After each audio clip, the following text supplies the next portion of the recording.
Hey guys, welcome back.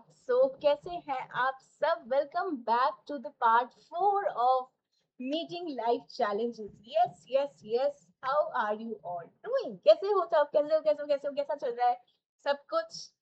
How is the Monday? Happy Monday first of all to each and every one of you. ठीक है, कैसे हो सब? कैसा चल रहा है? कैसा रहा स्कूल? कैसा रहा सब कुछ? खा पी लिया? चाय पी लिया? ऐसा तो नहीं है कि कोई चाय पी रहा है, चाय पी रहा है तो पी लो, कोई बात नहीं, नो नॉट अ प्रॉब्लम। ठीक है, चाय पी लो, खा लो, खाते खाते देख लो, नॉट अ प्रॉब्लम। ठीक है, मजे का चैप्टर है तो स्ट्रेस नहीं लेंगे, है ना? स्ट्रेस नहीं लेंगे। स्ट्रेस डील करने का एक सबसे अच्छा तरीका है खाओ पियो मस्त रहो ऐश करो, है ना? लेकिन साथ में थोड़ा थोड़ा पढ़ाई भी करो। यस, हमारे जूनियर्स को भी मैं यही डांट रही हूँ। जूनियर्स को अभी मैं डांटते हुए ही आई हूँ। उनका शुरुआत ही चाहे वीडियो का ना, ये क्लास उनकी डांटने से ही शुरू हुई है। ठीक है, तो तुम भी नहीं पढ़ते हो, वो भी नहीं पढ़ते हैं। ठीक है, तो उनको तो मैंने अभी अच्छे से उनकी क्लास ली है, थोड़ी देर, 5 2 3 मिनट की। If you want you can go and watch the video. यही पार्ट 4 ही है उनका भी। तो मैंने उनकी बात लगाई है उसके लिए। नहीं, अरे यार, ना तुम पढ़ते हो ना वो पढ़ते हैं। ठीक है, अभी तुम लोग पढ़ोगे नहीं। ठीक है, तुम्हारी भी यही बात है, तुम भी पढ़ोगे नहीं अभी। ठीक है, और अभी पढ़ोगे नहीं फिर क्या होगा? फिर एग्जाम के टाइम पे तुम सब पैनिक करो, चाहे तुम हो या तुम्हारे जूनियर्स हो। अभी मैं पढ़ा रही हूँ साथ साथ, तो तुम लोग पढ़ाई नहीं करोगे। मैं तुम्हें जो चीजें दे रही हूँ तुम उसको रिवाइज नहीं करोगे, और फिर क्या होगा? एग्जाम जब तुम्हारा कल एग्जाम होगा तो तुम आज यही सारी जो लेक्चर्स हैं तुम इसको 2x की स्पीड पे देखोगे, तुम्हें कुछ नहीं समझ में आएगा। मैंने भी उनको यही बात बोली कि तुम्हें जो छोटा सा सिंपल सा भी जो कॉन्सेप्ट होगा ना, कि स्ट्रेसर क्या होता है, जैसे उनके लिए अभी मैं उनका भी चैप्टर चल रहा है ह्यूमन डेवलपमेंट। तो भी मैं उनका ह्यूमन डेवलपमेंट में उनको मैं सिंपल सी चीज पूछी ना, रिफ्लेक्स क्या होता है, उसको वो इतना सिंपल सा कॉन्सेप्ट को वो कॉम्प्लिकेट कर देंगे, उनको नहीं समझ में आएगा। And same goes for you. अभी अगर मैं तुमसे स्ट्रेसर पूछ लूंगी ना क्या होता है, तुम्हें नहीं समझ में आएगा, क्योंकि you know what stressor is.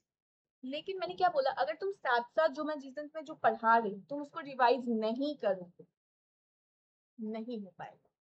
Trust me, क्योंकि नहीं हो पाएगा मतलब तुम कर तो लोगे कैसे तैसे, अपने बॉडी को एक्सर्ट करोगे, स्ट्रेस दोगे, इंटरनल प्रेशर दोगे, सब कुछ होगा, कर लोगे, लेकिन तुम्हें सेटिस्फैक्शन नहीं होगा।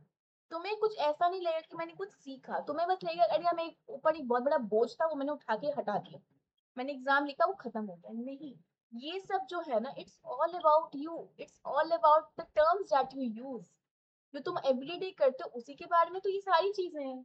सिंपल सी बात है। यस, मैंने तुम्हारे जूनियर्स को एक चीज बताई थी कि जो हमारा टेलीग्राम चैनल है उसके ऊपर मैंने कल भी एक टेक्स्ट डाला था रात में। अगर तुम टेलीग्राम चैनल पे नहीं हो तो प्लीज उसको ज्वाइन कर लो, डिस्क्रिप्शन में ऑलरेडी लिंक गिवन। ठीक है, तो मैं उनको दिखा रही थी कि टेलीग्राम पे अपन लोगों का अभी तक इतना टेक्स्ट हो चुका है। तुम्हारी मैंने प्लेलिस्ट डाली हुई है, 11 की है, 12 की है। फिर मैंने 11th वालों का, तुम्हारे जो जूनियर्स हैं उनका, तुम्हारे जूनियर्स, तुम्हारा, सबका मैंने टेलीग्राम पे ऑलरेडी पीडीएफ शेयर कर दिया है। जो लोग बोल रहे हैं ना कि पीडीएफ नहीं आया है, पीडीएफ आ चुका है। टेलीग्राम चैनल ज्वाइन करो, तो जाके पता चलेगा कि हुआ है कि नहीं हुआ है, एंड देन फिर आके तुमसे बात करना। ठीक है, अगर नहीं हुआ होगा देन तुम मुझे आके बताना, बट मैंने तो कर दिया है। और बाकी ये मैंने कल रात में मैंने ये टेक्स्ट किया था अराउंड 9:33 पे, मैंने टेक्स्ट किया था कि अगर किसी को कोई परेशानी है या कोई दुविधा है, कुछ भी प्रॉब्लम है, मैंने मेल आईडीज यहाँ पे भी दी हुई है, मेल आईडीज इस वीडियो के डिस्क्रिप्शन में भी दी हुई है। तुम्हें जो ठीक लगे प्लीज, पता तो पहले बात तो टेलीग्राम चैनल ज्वाइन कर लो, अगर नए हो, ये वीडियो देख रहे हो, नहीं किया है प्लीज ज्वाइन कर लो। और कुछ भी परेशानी है, कोई भी दुविधा है, कोई भी मसला है, प्लीज उसपे मुझे लिखो, मुझे बताओ, जिससे मैं तुम्हारी हेल्प कर सकूं। देखो, इतना मेरे पढ़े लिखे होने का कोई फायदा नहीं है अगर मैं अपने सामने वाले की, मैं अपने छोटे भाई बहनों की, मैं अपने स्टूडेंट्स की, मैं अपने रसगुल्लों की हेल्प ना कर पाऊँ। ठीक है, मुझे प्लीज अपने एजुकेशन, मुझे अपनी जो मैं भी पढ़ाई लिखाई कर रही हूँ, मुझे उसको वर्थ वाइल, उसको वर्थ वाइल, वर्थफुल फील करने दो, वर्दी उसका मुझे फील करने दो, उसकी वैल्यू फील करने दो। मुझे कोई अप्रोच करो, मतलब ऐसा नहीं कि मतलब तुम्हें कोई परेशानी नहीं है, मैं चाहती हूँ तुम्हें परेशानी हो, ऐसा नहीं।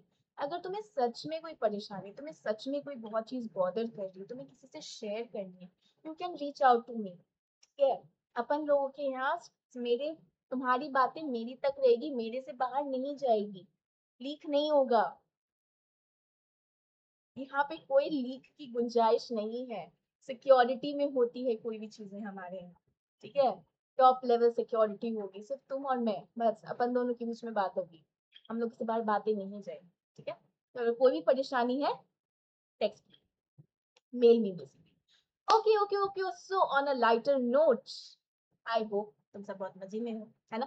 क्योंकि मेरे पास साइड में तो कुछ आ नहीं रहा, मेरे पास कोई साइड में वो है नहीं जिससे कि मैं तुम लोगों से बातचीत कर सकूं, so I don't have that provision अभी। But I am thinking very soon मैं ये लाइव करूं। मैं सोच रही तुम्हारा जब मैराथन वगैरह होगा ना, तब मैं शुरू करूँ। I am thinking that. बाकी देखते हैं कब कैसा क्या रहता है, but for the time be आज की क्लास के में हम पार्ट 4 इस चैप्टर का आगे कंटिन्यू करेंगे। इस चैप्टर में अगर तुम्हें याद हो, पहली बात तो हम अपनी क्लास की, आई डोंट नो कि कैमरा ब्लर क्यों हो गया है, बट थोड़ी देर में आई थिंक रिजॉल्व हो जाएगा, ठीक है। दादा इसके लिए परेशान मत होना दीदी, थोड़ी देर में क्लियर हो जाएगी तुम्हें, ओके। एक सेकेंड, यस, ठीक है, ओके। चलो, तो जैसा तुम जानते हो हमारी क्लास की परंपरा प्रतिष्ठा अनुशासन क्या है, जो हमने कल पढ़ा था हम उसको आज रिवाइज करेंगे, यस। तो जैसा तुम जानते हो कल अपन लोगों ने पढ़ा था science and symptoms of stress, हमने कल पढ़ा था। जल्दी से क्विक रिकैप करते हैं। Science and symptoms of stress में हमने क्या पढ़ा था, हर लोगों के अलग अलग साइंस एंड सिम्टम्स होते हैं। साइंस जो होते हैं स्ट्रेस का, जो साइन होता है, साइन एंड सिम्टम में मैंने एक डिफरेंस बताया था। साइन इज समथिंग जो हम ऑब्जर्व कर सकते हैं। अगर तुम परेशान हो तो मैं तुम्हें देख सकती हूँ, तो तुम्हारे कुछ साइंस होंगे स्ट्रेस के, तुम्हारी परेशानी के कुछ साइंस होंगे जो ऑब्जर्वेबल है, मैं तुम्हें उसके बारे में देख सकती हूँ। अगर मैं तुम्हारी सिम्टम्स की बात करूँ, तो सिम्टम्स क्या होगा, जो तुम इंटरनली फील कर रहे हो और मुझे उसके बारे में नहीं पता है, ठीक है। तो साइंस एक्सटर्नल होता है, सिम्टम इंटरनल होता है, और स्ट्रेस के दोनों ही होते हैं, और ये साइन एंड सिम्टम स्ट्रेस के हर किसी के अलग अलग होते हैं, ठीक है। तो ये डिपेंड करता है कि तुम्हारी अपब्रिंगिंग कैसी हुई है, तुम किस कल्चर में रहते हो, हर चीज तुम्हारे साइंस एंड सिम्टम्स पे इन्फ्लुएंस लाती है, ठीक है। और इसके जो स्ट्रेस के क्या इफेक्ट्स हैं वो हम अभी आज का हमारा वही पार्ट है, ठीक है। फिर हमने टाइप्स ऑफ स्ट्रेस पढ़ा था, जहाँ पे हमने 3 टाइप ऑफ स्ट्रेस पढ़ा था। एक हमने फिजिकल एंड एनवायरमेंटल पढ़ा था, फिर हमने साइकोलॉजिकल पढ़ा था, फिर हमने सोशल पढ़ा था। तो फिजिकल स्ट्रेस क्या होता है, जो तुम्हारी बॉडी को, जो तुम प्रेशराइज करते हो ना अपनी बॉडी के अंदर, तुम्हारी जो बॉडी में जो कुछ ऐसे डिमांड जो तुम अपनी बॉडी पे डालते हो, उसकी वजह से तुम्हारी बॉडी में जो चेंजेस होती है, जैसे तुम्हारा स्लीपिंग डिस्टर्ब हो जाता है, तुम्हारा खाना डिस्टर्ब हो जाता है, तुम अच्छा खाना नहीं खा पाते हो, तुम अपने आप को काफी एक्सर्ट कर लेते हो, तुम्हें चोट लग जाती है, तुम अच्छे से तुम सो नहीं पाते हो। These all are physical stresses, जो तुम्हारी बॉडी के ऊपर कुछ ऐसे डिमांड्स हैं जिसकी वजह से तुम्हारी बॉडी में चेंजेस आता है। फिर एनवायरमेंटल स्ट्रेस क्या हुआ, कुछ ऐसे स्ट्रेस जिसको तुम अवॉइड नहीं कर सकते हो, पॉल्यूशन, टेम्परेचर, नॉइज, ये सारी चीजें एक्सटर्नल, इवन तुम्हारे जो नेचुरल डिजास्टर, ये सब तुम्हारा एनवायरमेंट। फिर हमने साइकोलॉजिकल स्ट्रेस पढ़ा था, इट इज समथिंग जो हम खुद क्रिएट करते हैं, हमारे दिमाग में ये क्रिएट होता है, हमारे मन में ये क्रिएट होता है, और सबके लिए यूनिक होता है। इसके वजह से वी फील एंशियस, इसकी वजह से वी फील डिप्रेस्ड। एंड ये सारे सिर्फ सिम्टम्स नहीं है, ये कभी कभी कॉज भी होते हैं हमारे स्ट्रेस का, यस।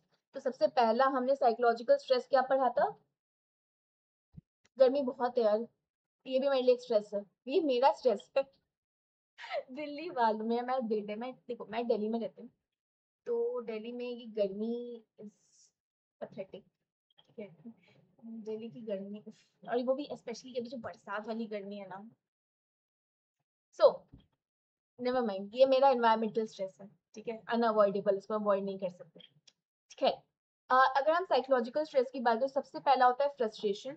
तुम्हारे और तुम्हारे गोल के बीच में जब भी एक बाधा आ जाती है, एक बैरियर आ जाता है, जो तुम्हें तुम्हारे गोल के तरफ पहुंचने से रोकता है, और उसकी वजह से जो तुम फील करते हो, दैट इज अ फ्रस्ट्रेशन। फिर आ जाता है कॉन्फ्लिक्ट। आज मैं कौन सी आइसक्रीम खाऊं, चॉकलेट खाऊं कि बटर स्कॉच खाऊं, तुम्हें समझ में नहीं आ रहा, उसके वजह से तुम्हें कॉन्फ्लिक्ट होता है, ठीक है। पढ़ाई की जॉब, मतलब तुम्हारी पढ़ाई खत्म हो गई, तुम्हारा ग्रेजुएशन हो, अब मैं और पढ़ाई करूं या जॉब करूं, तो जो तुम्हारे अंदर जो दुविधा होगी, दैट इज कॉल्ड कॉन्फ्लिक्ट। अब आ जाता है इंटरनल प्रेशर, समथिंग जो तुम अपने ऊपर खुद डालते हो, अपने आप को खुद प्रेशराइज करते हो due to expectations. Unrealistic expectation रख देते हो और जब वो तुम मीट नहीं कर पाते हो then you feel hurt, you feel angry, you feel frustrated. ये सारी एक्सटर्नल प्रेशर्स होते हैं। और मैंने इसके लिए कल तुमको इस पे मैंने कल 5 मिनट का कुछ सीख दिया था, कुछ मोटिवेशन बताया था, याद है?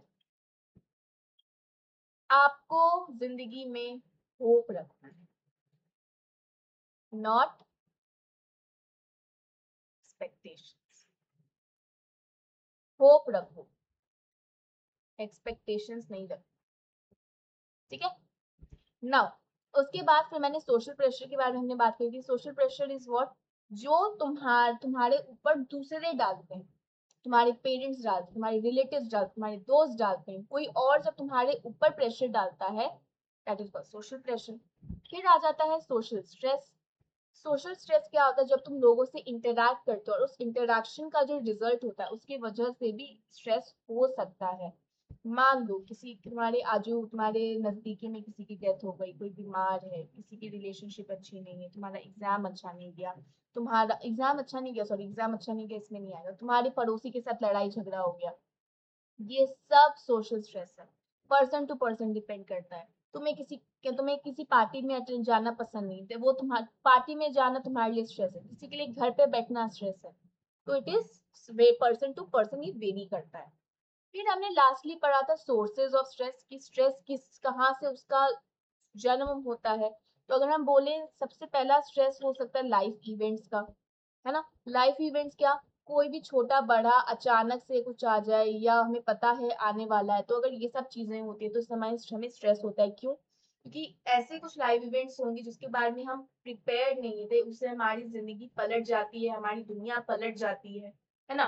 कुछ अगर तुमने प्लान किया है वो, कुछ अगर अनप्रिडिक्टेबल है वो, सबका अलग अलग तरीका होता है, और अगर तुम्हें उससे पता नहीं कि तुम्हें कैसे उससे कोप करना है तो उसकी वजह से तुम्हें और ज्यादा स्ट्रेस होता है। अब अगर हम बात करें हैसल्स की, हैसल मतलब एवरीडे का जो हमारा चिक चिक और काम होता है, जिसकी वजह से वी फील इरिटेटेड, फ्रस्ट्रेटेड, और उसकी वजह से हमें स्ट्रेस भी होता है। तो कुछ पर्सनल स्ट्रेस जैसे कि पानी नहीं आ गया, पानी नहीं आ रहा, लाइट नहीं आ रही, घर में चिक चिक हो रहा है, अपने तुम्हारे पड़ोसी लड़ रहे हैं, ट्रैफिक बहुत है, फलाना ढिमकाना, ये सारी चीजें तुम्हारा एवरीडे का स्ट्रेस है, हैसल है। कौन सबसे ज्यादा ये हैसल हमारे घर की अगर मैं बात करूँ तो हमारी होम मेकर है, हमारी मम्मियां हैं, कहीं कहीं पापा भी होते हैं। तो वो लोग जो ये एवरी डे के जो स्ट्रेसेस को डील करते हैं, एवरी डे के जो इमरजेंसीज को डील करते हैं, उनके लिए वो भी हैसल है ना? तो कुछ कुछ हैसल के ऐसा, अगर वो हैसल तुम कंट्रोल कर सकते हो, उस हैसल का तुम्हें पता है कि तुम उसको कोप कर सकते हो, तो तुम्हारे लिए वो स्ट्रेसफुल नहीं होगा। लेकिन अगर तुम बोलोगे अरे नहीं यार ये मेरे हाथ मेरे कंट्रोल के बाहर है, ये है वो है, तो तुम्हारे लिए वो हैसल रही। एंड ट्रोमैटिक इवेंट जैसे किसी कोई नेचुरल डिजास्टर हो गया, किसी की डेथ हो गई, कोई बहुत ज्यादा लंबे समय से बीमार है, तो ऐसा कुछ भी हुआ जिससे कि तुम बाहर नहीं निकल पा रहे हो, जिसके पहली बात तो इससे तुम्हें स्ट्रेस होगा। इसके बाद मान लो इसके वजह से तुम उस चीज में इतने ज्यादा घुसे पड़े हो, तुम उस चीज से निकल नहीं पा रहे हो, तुम्हारे लिए वो इतना मतलब इतना ट्रॉमेटिक है कि तुम उस चीज से निकल नहीं पा रहे हो, then you seek a professional help. तो ट्रोमैटिक इवेंट में जैसे घर में आग लग जाना, या तुम्हारा एक्सीडेंट हो जाना, तुम्हारा नहीं मतलब एज एन एक्सीडेंट हो जाता है, या चोरी हो जाती है, अर्थक्वेक होता है, सुनामी होती है, एक्सेट्रा एक्सेट्रा, तो ये हो जाता है तुम्हारा ट्रोमैटिक। ठीक है? तो इतना हमने कल पढ़ा था, और ये एक मेजर है जो होम्स एंड राहे ने डेवलप किया है, जिससे कि लाइफ इवेंट्स जो ये वाले इवेंट्स है ना, इसको हम मेजर करके देख सकते हैं कि इसको कितना ज्यादा स्ट्रेस किसी के लिए इवेंट हो सकता है। तो ये हमने देखा था। आज जो हम पढ़ेंगे effects of stress on psychological health and functioning. Stress का जो इफेक्ट है वो तुम्हारे साइकोलॉजिकल वेलबींग पे और तुम्हारे फिजिकल हेल्थ पे कैसा है, ओवरऑल पर्सपेक्टिव पे हम देखने की कोशिश करेंगे। ठीक है? अब तुम मुझसे पूछोगे दीदी आज हम कहाँ तक पढ़ेंगे? तो देखो जहां तक हम पढ़ सकते हैं हम कोशिश करेंगे, क्योंकि वैसे है तो बहुत छोटा छोटा, लेकिन इतना तो ऑफकोर्स मैं तुम्हें आज नहीं पढ़ाऊंगी। तो लेट्स ट्राई कि आज हम stress and health and at least यहाँ तक कर, गैस तक, general adaptation syndrome, let's try इतना कर पाते हैं। ठीक है? Now what are the effect of stress? तो स्ट्रेस का अगर मैं इफेक्ट बोलूँ तो क्या है? देखो, स्ट्रेस का बहुत दो पे इफेक्ट होता है। तुम्हारा फिजियोलॉजिकल फंक्शन पे होता है, तुम्हारा साइकोलॉजिकल पे होता है, तुम्हारा बिहेवियरल पे होता है, तुम्हारा इवन इमोशनल पे भी होता है ना? तो हर तरीके का अलग अलग तरीके का सबके ऊपर स्ट्रेस के चेंजेस होते हैं। तो emotional, physiological, cognitive and behaviour.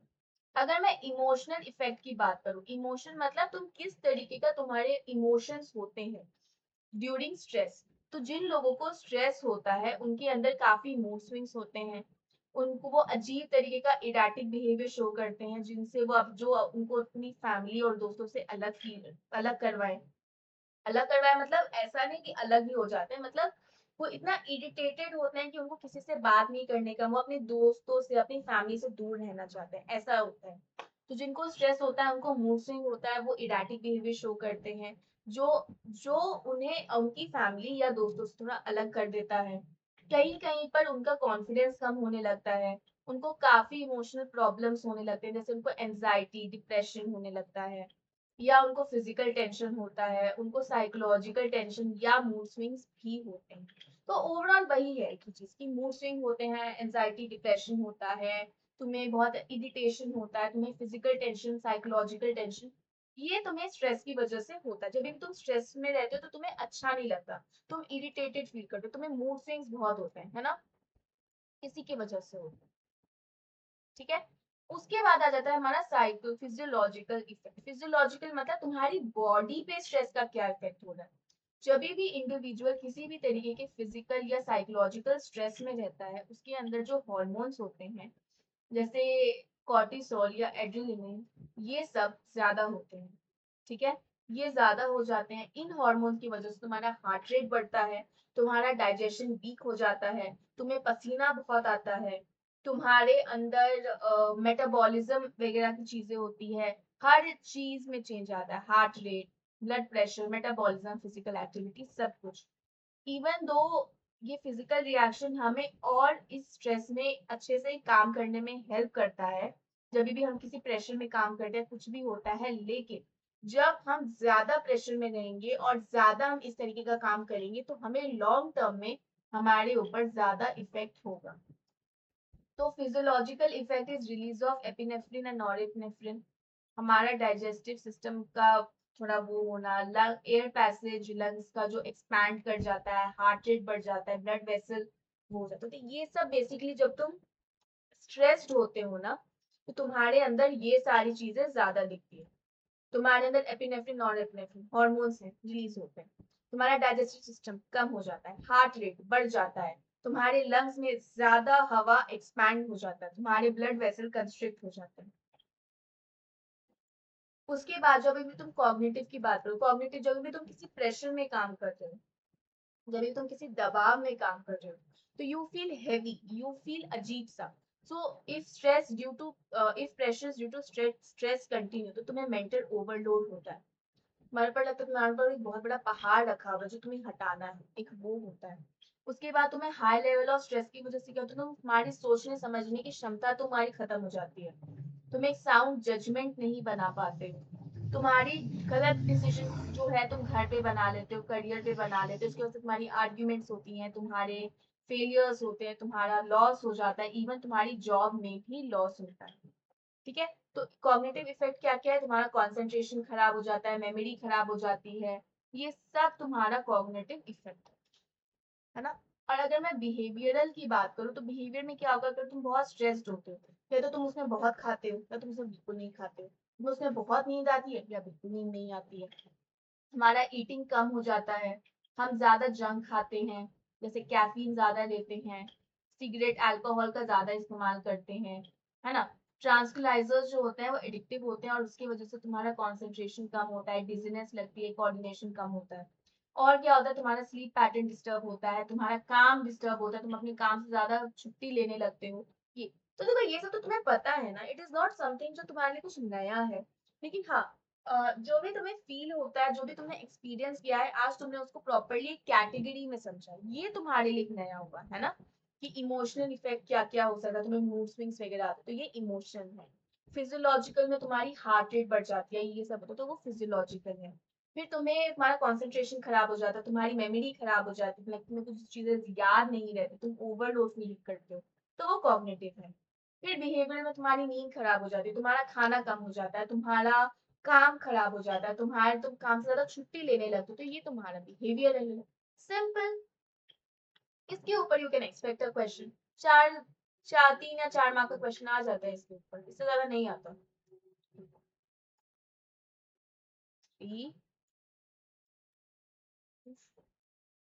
इसमें भी नंबर आता है। ठीक है। What are the effects of stress? What is stress and what are the effects of stress? What are the sources of stress? ऐसे बहुत सारा कोलैब करके आ जाएगा तुम्हारे पास। ठीक है। उसके बाद अगर हम एग्जाम एंजाइटी की बात करें, जो तुम्हें बहुत ज्यादा होता है ना, एग्जाम के दौरान जो तुम्हें एंजाइटी होती है, तो examination anxiety is common phenomena that involves feeling of tension or uneasiness that occur during, before or after an examination. तुम्हारा एग्जाम है, तुम्हारे एग्जाम शुरू होने से पहले, तुम्हारे एग्जाम के दौरान, या तुम्हारे एग्जाम खत्म होने के बाद तुम्हें ये टेंशन की फीलिंग, तुम्हारे अंदर ये अनइजीनेस की फीलिंग ये आएगी, ये आती है। That is only called examination anxiety. बहुत लोग एग्जामिनेशन एंजाइटी एक्सपीरियंस करते हैं, और उनके पास कुछ तरीके भी होते हैं जिससे कि वो इसको रिड्यूस कर सके। ठीक है। क्योंकि अगर उसको वो रिड्यूस करेंगे तो वो क्या होगा, जिससे वो उनको मोटिवेटेड फील हो, उनके अंदर वो अपना, इसके साथ साथ उनकी जो परफॉर्मेंस है वो भी अच्छी रहेगी, और वो अपनी परफॉर्मेंस पे अच्छा फोकस कर सके। ठीक है। तो जो ये एग्जामिनेशन नर्व है, डर है, घबराहट है, ये सब नॉर्मल है, इवन हर किसी को होता है। तो इट्स नॉट लाइक सिर्फ तुम्हें ही होता है, सबको होता है। ठीक है। लेकिन लेकिन क्या होता है, ये जब हम एग्जाम के दौरान जब स्ट्रेस ले लेते हैं ना, इसकी वजह से जो हमारी एंजाइटी होती है ये भी काफी ज्यादा लेवल पे हो जाती है, और हम क्या करते हैं, सिंपल से एग्जाम पे अगर हम बहुत ज्यादा एंजाइटी एंशियस हो जाए, तो हमारा परफॉर्मेंस बहुत ज्यादा खराब हो जाता है, हम उतने अच्छे से परफॉर्म नहीं कर पाते जितने अच्छे से हम कर सकते थे।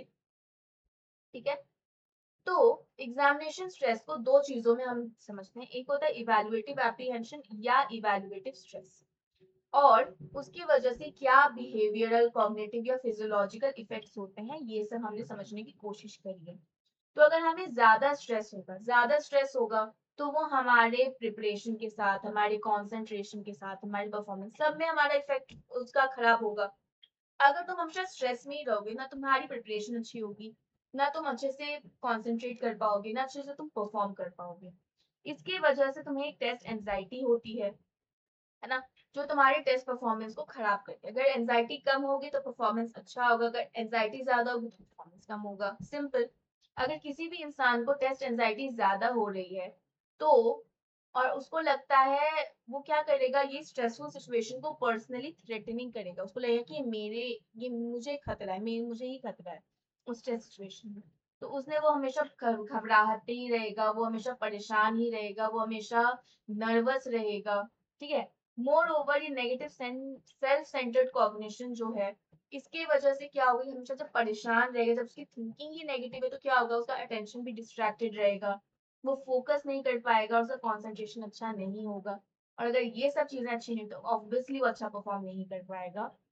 उसका इमोशनल रिएक्शन बहुत ज्यादा है, उसके नेगेटिव थॉट्स है अपने बारे में, और फीलिंग ऑफ इनएडिक्वेसी है, हेल्पलेसनेस है, loss of status, self esteem, इसकी वजह से परफॉर्मेंस भी खराब होगी। अब जितना ज्यादा एंशियस इंसान, या जनरली जो सबसे ज्यादा एंशियस इंसान होता है, हर चीज को अपने तक रखने की बजाय वो क्या करता है, कभी कभी चीजों को गलत भी समझ लेता है। ठीक है। वो अच्छे से समझता नहीं, तो क्या करेगा, चीजों को गलत समझ लेगा या उसको छोड़ देगा। जो उसके आजू बाजू रहेगा, जो उसके काम में है, जो वो कर सकता है, वो काम करता है, चाहे उस चीज को छोड़ देगा, गलत समझ लेगा। उसके बाद, और एग्जाम के दौरान क्या होता है, while preparing for the exam, अब ये है तरीका कि तुम क्या कर सकते हो। ये तो हुआ कि एग्जैक्टली होता क्या है। अच्छा एग्जाम, जब नॉर्मल एग्जाम है, तुम बहुत ज्यादा स्ट्रेस्ड हो जाओगे, तुम्हारा अटेंशन खराब होगा, तुम्हारी कंसंट्रेशन अच्छी नहीं होगी, तुम परफॉर्म अच्छा नहीं कर पाओगे, तुम्हारी प्रिपरेशन अच्छी नहीं होगी, तुम हमेशा घबराहट में ही रहोगे, और सिंपल जो तुम्हारे पोटेंशियल में है एग्जाम, तुम वो भी नहीं कर पाओगे। तो क्या कर सकते हो एग्जाम के दौरान, अच्छे से पढ़ाई करो। जो मैं तुम्हें एवरी डे कहती हूँ, तुम्हें ये चीजें तुम्हारे एग्जाम के दौरान फील ना हो। ठीक है। तो तुम अच्छे से पढ़ाई करो, पहले पढ़ाई करो, अपना देखो कि तुम्हारे चैप्टर में तुम्हें क्या अच्छे से आता है, क्या अच्छे से नहीं आता। जो अच्छे से नहीं आता उसको और अच्छे से पढ़ो। जो भी डिफिकल्टी अपने टीचर या अपने दोस्तों से बात करो, एक टाइम टेबल बनाओ, है ना, नोट्स बनाओ, रिवीजन के लिए एक समय रखो, और मोस्ट इम्पोर्टेंटली एग्जाम वाले दिन अपने आप को थोड़ा काम फील करो, काम रहो, ज्यादा उसमें मत रहो, ठीक है। आराम से भी एग्जाम हो जाएगा। हल्की बहुत नर्वसनेस, हल्की बहुत घबराहट ठीक है, लेकिन जब आपकी घबराहट एक यहाँ लेवल पे होगी ना, तो उससे आपका परफॉर्मेंस पूरा हैम्पर हो जाएगा। आपको जो आता भी है ना, तो भी आप वो भूलते हो। क्यों भूलते हो एग्जाम में? अब अगर मैंने क्वेश्चन पेपर देखा, मैं बिल्कुल ब्लैंक हो गया, क्योंकि तुम बहुत घबरा गए उसको देख के। और फिर तुम लिखते हो ना सब, लेकिन शुरुआत में तुम बहुत घबरा जाते हो, तो वो घबराना नहीं, ठीक है। अब अगर हम बात करें स्ट्रेस एंड हेल्थ, तो देखो, स्ट्रेस एंड हेल्थ पे हमने क्या, अब हम बात करते हैं। सबसे पहले अभी तुमने पढ़ा कि तुम्हारे इफेक्ट्स क्या क्या होते हैं स्ट्रेस के। अब हम पढ़ेंगे स्ट्रेस का हेल्थ पे क्या असर पड़ता है। अब एक बात बताओ, अगर तुम स्ट्रेस रहोगे, हमेशा नेगेटिव, हमेशा तुम हमेशा स्ट्रेसफुल सिचुएशन में ही रहोगे, क्या तुम्हारा हेल्थ हमेशा अच्छा रहेगा? चाहे फिजिकल रहे या मेंटल रहे? नहीं रहे। वही लिखा हुआ है यहाँ पे, ठीक है। तो you must have observe that बहुत सारे जो तुम्हारे दोस्त हैं, इंक्लूडिंग तुम भी हो, जब भी तुम हमेशा एग्जाम के दौरान तुम्हारी तबीयत खराब हो जाती जरूर होती होगी। कभी तुम्हारा पेट खराब हो जाता होगा, कभी तुम्हें बहुत ज्यादा बॉडी पेन होता होगा, हेडेक होता होगा, बुखार आ जाता होगा। ये सब होता है, हाँ या ना? स्टमक अपसेट, हेडेक, बॉडी एक, नोशिया, डायरिया, फीवर, ये सब होता है। क्यों होता है? स्ट्रेस की वजह से।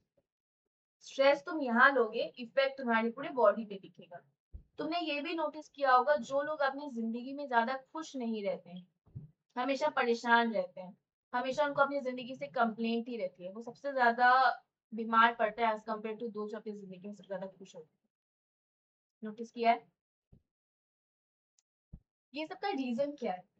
जो हमारा एवरीडे का जो स्ट्रेस है, डेली क्रॉनिक स्ट्रेस, है ना, डेली पे जो हम बहुत हाई लेवल का स्ट्रेस ले लेते हैं, वो सब हमारा attention, chronic daily stress can divert an individual's attention from caring for herself or himself.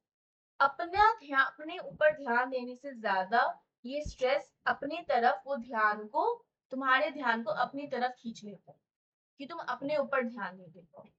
और जब इंसान स्ट्रेस में होता है, उसका स्ट्रेस बहुत लंबे समय तक चलता है, उसकी वजह से वो फिजिकली वो परेशान रहता है, उसकी उसकी फिजिकल हेल्थ पे असर पड़ता है, मोस्ट इम्पोर्टेंटली उसकी साइकोलॉजिकल फंक्शनिंग पे भी असर पड़ता है। इंसान हमेशा एग्जॉस्टेड फील करता है, उसको अटेंशनल प्रॉब्लम होती है, एटीट्यूडनल भी होती है। जब स्ट्रेस किसी डिमांड की वजह से, जब स्ट्रेस इसकी वजह से आता है, जब तुम्हारे ऊपर कोई काम आता है बाहर से, जब तुम्हारे ऊपर कोई दबाव आता है, तो तुम्हें ये एग्जॉशन या एटीट्यूडनल प्रॉब्लम आती है।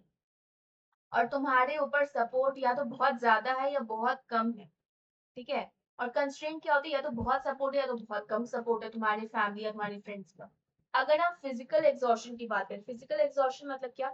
तुम फिजिकली एग्जॉस्टेड हो, तुम्हारी बॉडी बिल्कुल थक गई है, तुम्हारी बॉडी थकी हुई है, तुम और तुम्हारा काम करने का मन नहीं है, लेकिन तुम्हारा काम अभी भी खत्म नहीं हुआ, तुम अभी कितने स्ट्रेस में होगी, जस्ट इमेजिन। फिजिकल एग्जॉशन कैसे दिखता है? जब तुम बहुत ज्यादा थके हुए हो, कमजोर फील कर रहे हो, एनर्जी अब बिल्कुल नहीं है।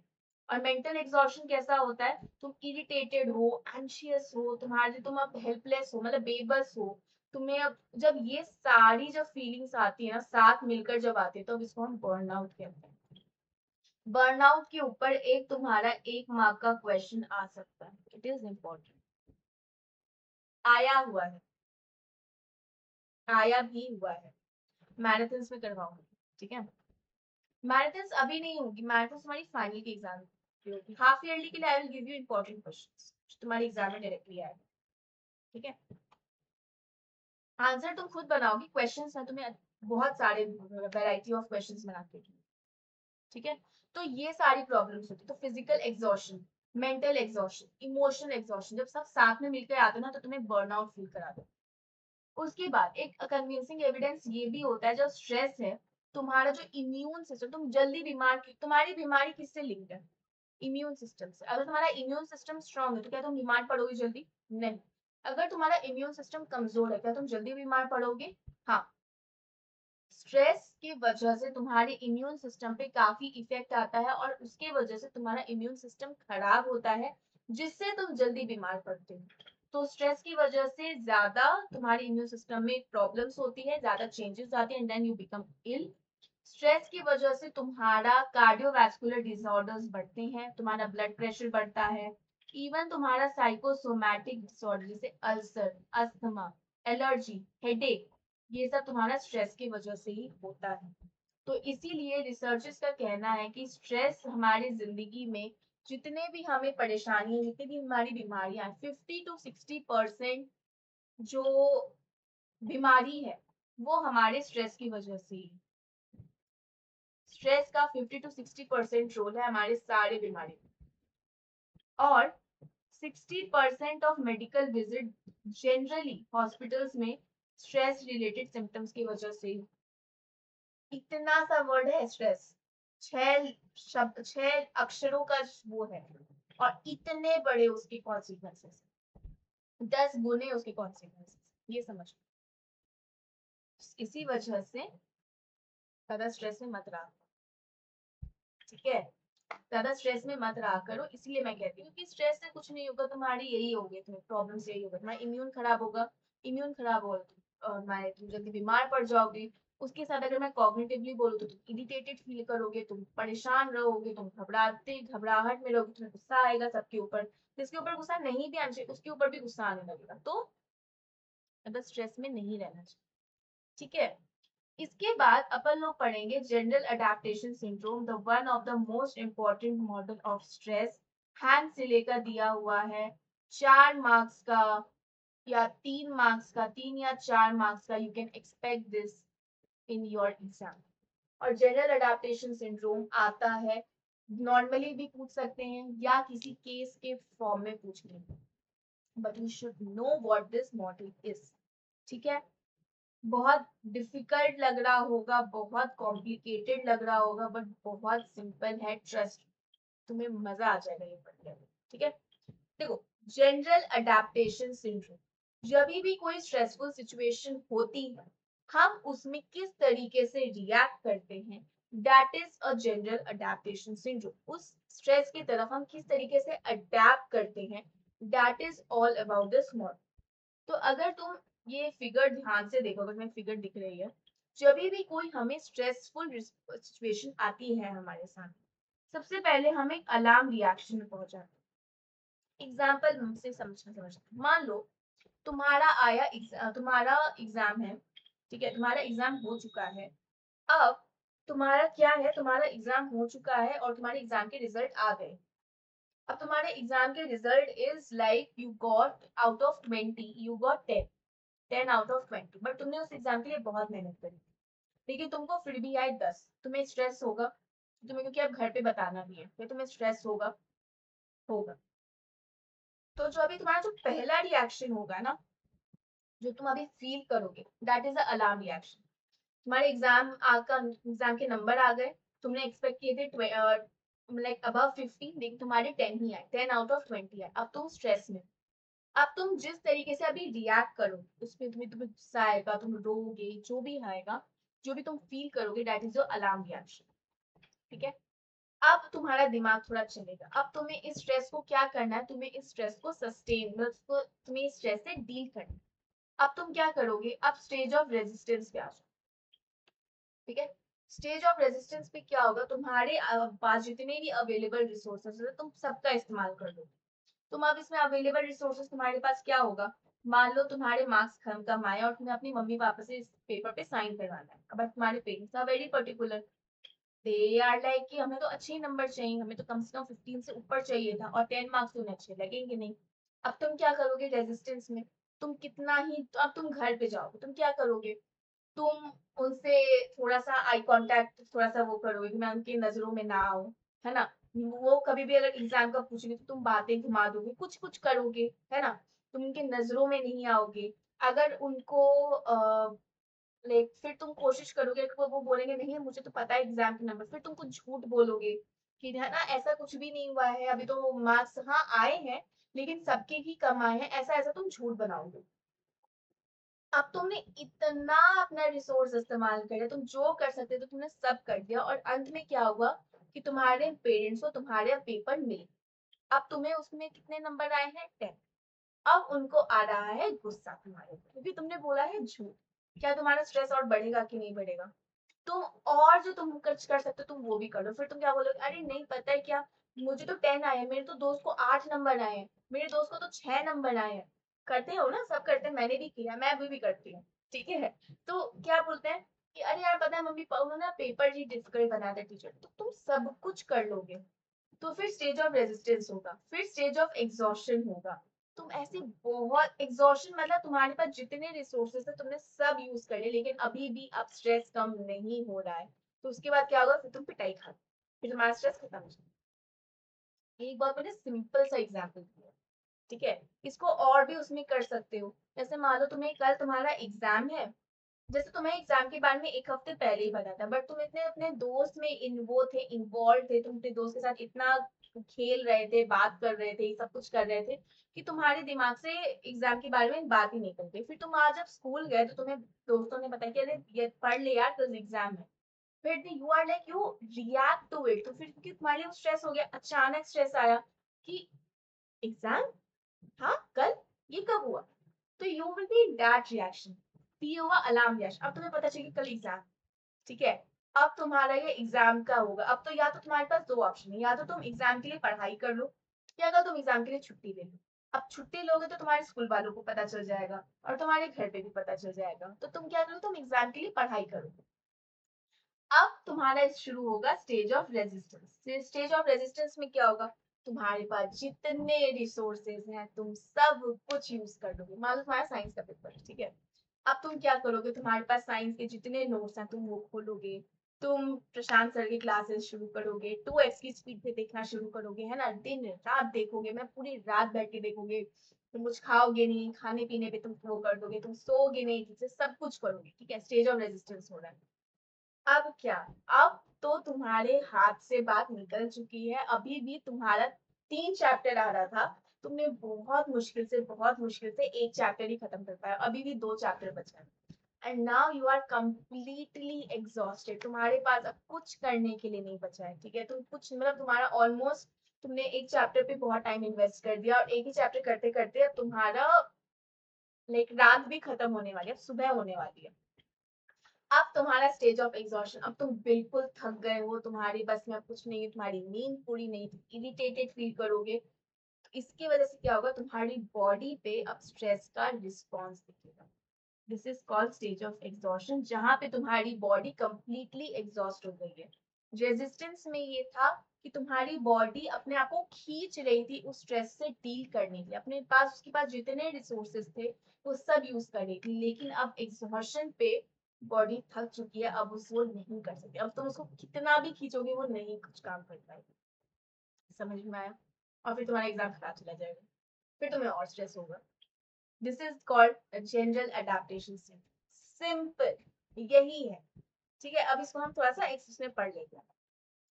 जब तुम्हारी बॉडी स्ट्रेस में होती है, तुम्हारी बॉडी पे क्या होता है, जब तुम्हारी बॉडी पे स्ट्रेस बहुत लंबे समय तक होता है, काफी लंबे समय तक होता है, अलार्म रिएक्शन में ही तुम स्ट्रेस से डील करने की कोशिश करो, लेकिन जब उसे डील नहीं कर पाते हो तो वो रेजिस्टेंस फेज, रेजिस्टेंस मतलब रेजिस्ट हो रहा है भाई, वो स्ट्रेस लंबे समय तक चल रहा है, ठीक है। तो क्या होगा, तो तुम्हारी बॉडी लंबे समय तक स्ट्रेस, तुम्हारी बॉडी पे लंबे समय तक स्ट्रेस का प्रभाव। सिले ने हैन सिले है, तो हैन सिले ने एक स्टडी किया था इस बात पे, जहाँ पे उन्होंने एनिमल्स के ऊपर ही पढ़ाई करी थी और उनको काफी तरीके के स्ट्रेसर्स में डाला था, जैसे high temperature, x ray, insulin injection वगैरह वगैरह। और उन्होंने क्या ऑब्जर्व किया कि जो पेशेंट्स थे जिनके साथ काफी ज्यादा इंजरी और इलनेसेस थे हॉस्पिटल में, उन्होंने यही सेम चीज उन पे भी अप्लाई करी, जो लोग हॉस्पिटल में एडमिट थे काफी लंबे समय तक, उनको कोई इंजरी है या इलनेस है। अब हैंसले ने सब में एक पैटर्न नोटिस किया, ठीक है, that is called general adaptation syndrome. इस सिंड्रोम में 3 तुम्हारे स्टेजेस होते हैं, alarm reaction, resistance and exhaustion, जो भी मैंने तुम्हें समझाया। अब इसको थोड़ा डिटेल में समझते हैं। अलार्म रिएक्शन क्या, कभी भी जब तुम्हारे पास स्ट्रेसर आता है, exam is a stressor for you, तो presence of a noxious tune, noxious मतलब जो तुम्हें खराब लगता है, जो अच्छा नहीं है, नेगेटिव है, वो जब वो तुम्हारे सामने आता है, ठीक है, तो उससे क्या होगा, तुम्हारी बॉडी का स्ट्रेस हार्मोन रिलीज होगा, एक्टिवेट हो जाएगा, तो एड्रीनल पिट्यूटरी कॉर्टेक्स सिस्टम तुम्हारा एक्टिवेट होता है। इसके वजह से तुम्हारी बॉडी के जो हार्मोन्स हैं, स्ट्रेस हार्मोन्स है, स्ट्रेस रिस्पॉन्स है, वो रिलीज होते हैं, जिससे कि स्ट्रेस को हम डील कर सके, और इंडिविजुअल जो है अब वो फ्लाइट या फाइट रिस्पॉन्स, मैंने बताया ना, या तो इंडिविजुअल उससे लड़ेगा या तो उस सिचुएशन से भाग जाएगा। भागोगे तुम कैसे, या तो तुम कल एग्जाम के लिए प्रिपेयर ही ना करो, तुम अपने आप कल तुम बीमारी का नाटक बना के छोड़ो ना, बीमारी का बहाना बना के छुट्टी कर लो। फाइट क्या करोगी, तुम एग्जाम के लिए पढ़ाई करोगी एंड मौके पे, ठीक है। तो ये हो गया अलार्म रिएक्शन। अलार्म मतलब तुम्हारी बॉडी में अब अलार्म बज गया है, स्ट्रेस आ गया, तुम्हारी बॉडी अब उसके लिए अपने आप को प्रिपेयर कर रही है उस स्ट्रेस से डील करने की, ठीक है। Second, resistance stage. अगर अलार्म रिएक्शन वाले ही फेज में स्ट्रेस खत्म हो गया, बहुत अच्छी बात, लेकिन अगर स्ट्रेस काफी लंबे समय तक है, जैसे स्ट्रेस, एग्जाम का स्ट्रेस, अभी तुम्हें पढ़ाई करनी है, वो स्ट्रेस लंबा चल रहा है, तो रेजिस्टेंस स्टेज शुरू होगा। वहां पे जो parasympathetic system, parasympathetic nervous system जो है, वो और ज्यादा कॉशियस हो जाएगा, क्योंकि उसको बॉडी के रिसोर्सेज यूज करना, ऑर्गेनिज्म पूरी अपनी कोशिश लगाएगा जिससे कि वो उसको उस खतरे से अपने आप को बचा सके, उस खतरे से अपने आप को उससे उभर के निकल सके, है ना, कोप कर सके, सब कुछ करेगा, लेकिन एग्जॉशन क्या होगा, लेकिन फिर भी बॉडी अभी उसी स्ट्रेस में है, अभी तक उससे बाहर नहीं निकल पा रही है, और इतने ज्यादा, और उसके ऊपर से और भी कुछ अगर स्ट्रेसर आ जाएगा तो उससे क्या होगा, बॉडी पूरी ड्रेन हो जाएगी, बॉडी के पूरे रिसोर्सेस खत्म हो चुके हैं, और तुम थर्ड फेज में आ जाओगे, जहाँ पे तुम्हारा फिजियोलॉजिकल सिस्टम, जहाँ में अलार्म रिएक्शन और रेजिस्टेंस जो था, वो अब कोई काम का नहीं है, और तुम्हें अब स्ट्रेस रिलेटेड डिजीज, जैसे तुम्हारा ब्लड प्रेशर वगैरह बढ़ने के चांसेस होंगे, तुम्हारा बीपी बढ़ जाएगा, तुम्हें हेडेक होगा, तुम्हें थकान होगी, ये सब एग्जॉस्शन, तुम्हारी बॉडी कंप्लीटली एग्जॉस्ट हो चुकी है। यही है, खत्म हो गया, जीएस इतना ही है, जीएस मॉडल इतना ही है, बस और कुछ नहीं। तो अलार्म रिएक्शन स्टेज में हमने इतना ही पढ़ा कि कैसे पहले होता है अलार्म रिएक्शन, फिर होता है रेजिस्टेंस, फिर होता है एग्जॉशन, ये तीनों हम अपनी बॉडी पे ही देखते हैं, फिजियोलॉजिकली ही देखते हैं। अलार्म रिएक्शन का मतलब तुम्हारे सामने एक स्ट्रेस आया, स्ट्रेसफुल रिस्पॉन्स, एक स्ट्रेसर आया, उसके लिए तुम कैसे अपनी बॉडी को प्रिपेयर, तुम स्ट्रेसर आते ही तुम्हारी बॉडी में एक घंटी बजी, एक अलार्म बजा कि तुम्हारा एक स्ट्रेसर आया है, उससे डील करना है, तो उसको डील कैसे करोगे, तुम्हारा ये adrenal pituitary cortex system release हो, एक्टिवेट होता है, जिससे तुम्हारा जो भी हार्मोन है, स्ट्रेस हार्मोन है, वो रिलीज होता है, और तुम फाइट और फ्लाइट के लिए रेडी होते हो। अगर तुमने इसी में उस स्ट्रेस को डील कर लिया तो वेल एंड गुड, लेकिन अगर स्ट्रेस काफी अब लंबा खिंच रहा है, तो तुम रेजिस्टेंस फेज में जाते हो, जहां पे जो बॉडी की जो पैरासिम्पैथेटिक नर्वस सिस्टम, एक होता है सिंपैथेटिक नर्वस सिस्टम, एक होता है parasympathetic nervous system. Sympathetic nervous system तुम्हारा यहाँ पे यूज हो गया, सिंपैथेटिक नर्वस सिस्टम, ये तुम्हारा अलार्म रिएक्शन में एक्टिवेट हो गया, और जैसे ही स्ट्रेस खत्म हो जाता है तो पैरासिम्पैथेटिक सिस्टम बॉडी को वापस नॉर्मल कंडीशन में लाती है, लेकिन अभी भी स्ट्रेस चल रहा है, तो पैरासिम्पैथेटिक सिस्टम जो है वो बहुत ध्यान से, बहुत सोच समझ के बॉडी के और रिसोर्सेज को इस्तेमाल करेगी, जिससे ज्यादा बॉडी पे और असर ना पड़े, क्योंकि स्ट्रेस अभी लंबा चल रहा है।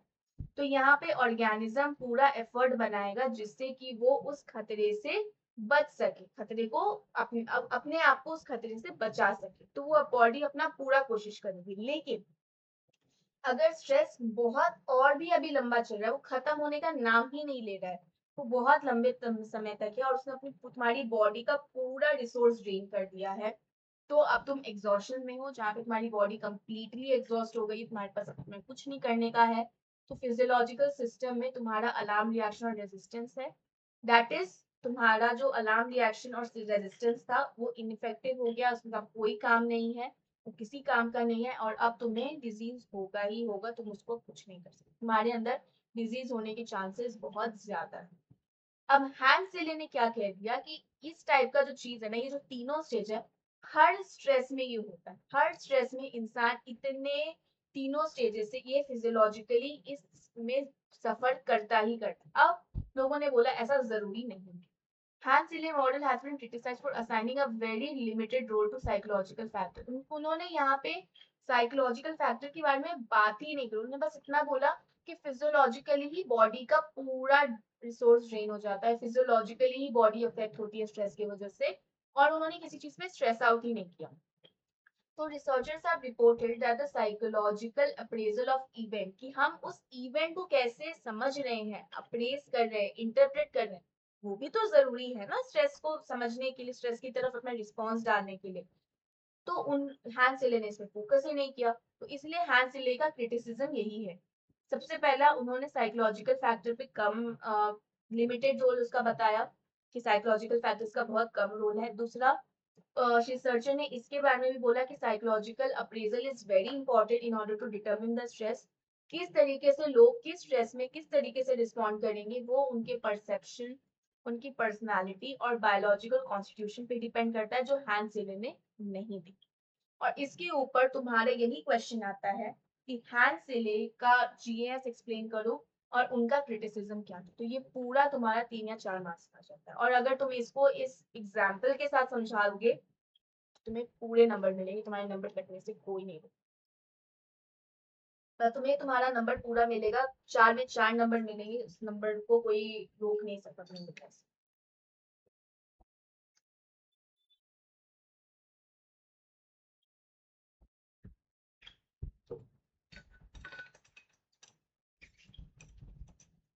ठीक है। अच्छा, ये एक और चीज है, अब मैं ये सोच रही हूँ इसको अपन लोग कल करेंगे, ठीक है, क्योंकि ये थोड़ा ज्यादा है। मतलब तुम्हारा स्ट्रेस एंड इम्यून सिस्टम ये काफी बायोलॉजिकल हो जाएगा, फिर काफी लंबा हो जाएगा, फिर तो तुम्हारा कोपिंग वगैरह है तो फिर तुम्हारा जल्दी जल्दी खत्म हो जाएगा। तो नॉट अ लॉट, ठीक है, बहुत ज्यादा मतलब अभी भी है, लेकिन बहुत ज्यादा अब नहीं है। हम ऑलमोस्ट 10 पेज इस चैप्टर का खत्म कर चुके हैं और 9 और बचा है। तो कल की क्लास में हम इस बुक को पूरा खत्म कर देंगे, स्ट्रेस एंड इम्यून सिस्टम और लाइफस्टाइल हम कल खत्म कर देंगे। एंड देन परसों की क्लास में हम कोपिंग विद स्ट्रेस शुरू करेंगे, ठीक है। कल की क्लास में we will do the stress and immune system, stress and immune system और लाइफस्टाइल, और फिर हम जल्दी जल्दी कोपिंग को खत्म करेंगे। कोपिंग में हम हाँ, कोपिंग फिर हम जल्दी जल्दी खत्म करने की कोशिश करेंगे, एटलीस्ट इतना तो हम कर ही देंगे, कोपिंग खत्म करेंगे। और फिर एक क्लास में ना हम प्रमोटिंग लाइफस्टाइल बिहेवियर वाला, जो लाइफ सपोर्ट है, प्रमोटिंग लाइफ पॉजिटिव हेल्थ वाला जो है ना, ये एस्पेक्ट, ये वाला aspect, promoting positive health and wellbeing, इसको हम एक क्लास में करें, ठीक है। तो with this we have completed today's class, almost 50 minutes होने वाले हैं, ठीक है। तो विद दिस आज की हमारी क्लास की समाप्ति। आई होप तुम्हें क्लास क्लास आज की समझ में आई हो। छोटा ही पढ़ा, कम पढ़ा, लेकिन इम्पोर्टेंट पढ़ा, मार्क्स ओरिएंटेड भी पढ़ा, प्लस तुम्हारे लाइफ ओरिएंटेड। स्ट्रेस के इफेक्ट्स पढ़े, इमोशन, फिजियोलॉजिकल, साइकोलॉजिकल और कॉग्निटिव पे कैसा होता है, उसके साथ साथ मतलब sorry, emotional, physiological, cognitive and behavioural पे कैसा होता है, फिर तुम्हारे स्ट्रेस का हेल्थ पे क्या असर पड़ता है, एंड फिर हमने सबसे इम्पोर्टेंट जीएएस पढ़ लिया, जो बहुतों को समझ में नहीं आता है जल्दी, उसको भी आज हमने इजीली पढ़ लिया, ठीक है। और ये हमने एक ऊपर ऊपर से एग्जामिनेशन एंजाइटी पढ़ा है, इसका उतना कुछ वो नहीं है, ये तुम खुद भी बना के लिख सकते हो। लेकिन यस, थोड़े बहुत टर्मिनोलॉजी जैसे इवैल्यूएटिव एप्रीहेंशन और ये सब आपको पढ़ना और अपने एग्जाम के पॉइंट में लिखना जरूरी है। अब जैसे अगर मैं जीएस की बात करूं, और जीएस में अगर तुम बस ऐसे लिख दो कि एक ऐसा स्टेज होता है जहाँ पे फाइट और फ्लाइट रिस्पॉन्स रिलीज होता है, और मतलब फाइट एंड फ्लाइट के लिए इंडिविजुअल रेडी होता है, तुम्हें मार्क्स नहीं मिलेंगे, बिकॉज तुम्हें ये पर्टिकुलर एक टर्म लिखना पड़ेगा, एक स्टेज है, 3 स्टेजेस का नाम लिखना पड़ेगा, तीनों स्टेजेस को एक्सप्लेन करना पड़ेगा, और तीनों में एक एक एग्जाम्पल मतलब एक ही एग्जाम्पल तीनों में फिट करके उसको समझाना पड़ेगा, और उसका लास्ट में क्रिटिसिज्म लिखने पे तुम्हें इस पूरे क्वेश्चन में मार्क्स मिल जाएंगे, ठीक है। So that's all for today from my side. Yes, so आज की क्लास की समाप्ति। Hope you have understood. जो भी मैंने पढ़ाया, जो भी मैंने एक्सप्लेन किया, तुम्हें समझ में आया होगा। ठीक है, थोड़ा ही पढ़ेंगे, जितना पढ़ेंगे प्रोडक्टिव पढ़ेंगे, अच्छे से पढ़ेंगे, ऐसा पढ़ेंगे कि भाई उसमें हमें मार्क्स लाने से कोई नहीं रोक सकता है। ठीक है जी। यस। सो आज ऑलमोस्ट तुम्हारे डिनर का टाइम हो गया है, तो आप भी खाना खाओ, मैं भी खाना खा लेती हूँ। And see you tomorrow at 7 p.m. again on the same platform, that is Mind Shastra. And till then, thank you so much for watching this video. Thank you so much. अपने दोस्तों के साथ शेयर कर दो, जिनको psychology थोड़ा interestingly पढ़ना है, जिनको जिनको थोड़ा सा ऐसा नहीं लगना चाहिए कि बस पढ़ ही रहे हैं, कैसे तैसे तो पढ़ रहे हैं, वो वाली फीलिंग नहीं आनी चाहिए। इंटरेस्टिंगली हम पढ़ रहे हैं। ठीक है। सो see you tomorrow at 7 p.m. on the same platform. Till then, take care, lots of love, and कोई भी अगर प्रॉब्लम हो, दुविधा हो, कुछ भी हो, just meet me. I will be there for you. Okay? See you tomorrow. Till then, take care. Bye bye.